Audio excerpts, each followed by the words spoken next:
Pour plusieurs générations de Vietnamiens, la vie s'est appelée guerre, feu et sang. Après sa longue lutte contre le régime colonial, le peuple vietnamien se verra entraîné pendant 30 ans dans une guerre de libération nationale. 29 avril 1975. Après 30 ans de déchirement, la guerre du Vietnam, l'un des plus longs conflits du XXe siècle, se termine enfin. Après les Japonais et les Français, c'était au tour des Américains de s'incliner devant la détermination des Vietnamiens qui ont reconquis leur propre pays au prix de millions de morts. En 1945, les dirigeants nationalistes de l'Indochine, colonie française depuis 100 ans, proclament l'indépendance du Vietnam, juste après la débâcle des envahisseurs japonais.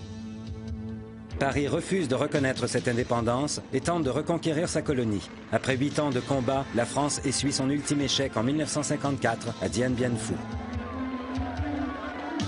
Ho Chi Minh, le leader nationaliste, gagne la première manche. Les Français rentrent chez eux après avoir perdu 20 000 soldats dans la bataille. Après le départ de la France, il y aura 2 Vietnams, le Nord, communiste, et le Sud, non communiste, soutenu par les Américains. Toute agression contre nos forces aura sa riposte. Le président Lyndon Johnson met les communistes en garde contre le risque de s'attaquer aux soldats américains. Ceux-ci basculent directement dans le conflit qui oppose le Nord et le Sud du Vietnam. Pendant 8 ans, les bombardiers américains vont larguer près de 8 millions de tonnes de bombes sur le Nord communiste. L'opinion publique américaine est en grande majorité indignée par ce conflit.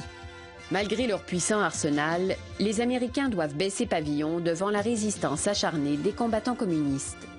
En 1973, des accords de paix signés entre le Vietnam du Nord et les États-Unis mettent fin à l'engagement militaire américain, mais non à la guerre civile qui ravage le pays.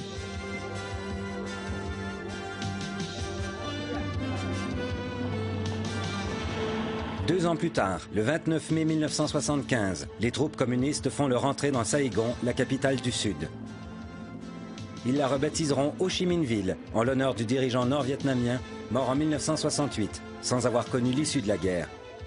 Devant l'arrivée des communistes, des milliers de familles sud-vietnamiennes en proie à la panique tentent de fuir leur pays avec les derniers ressortissants américains. La plupart d'entre eux n'arriveront pas à prendre place dans les appareils américains. Pour ces réfugiés commence une nouvelle épreuve qui prendra elle aussi des allures tragiques. C'est le périple des Boat People, ces réfugiés qui vont dériver pendant des mois dans des embarcations de fortune à la recherche d'une terre d'asile.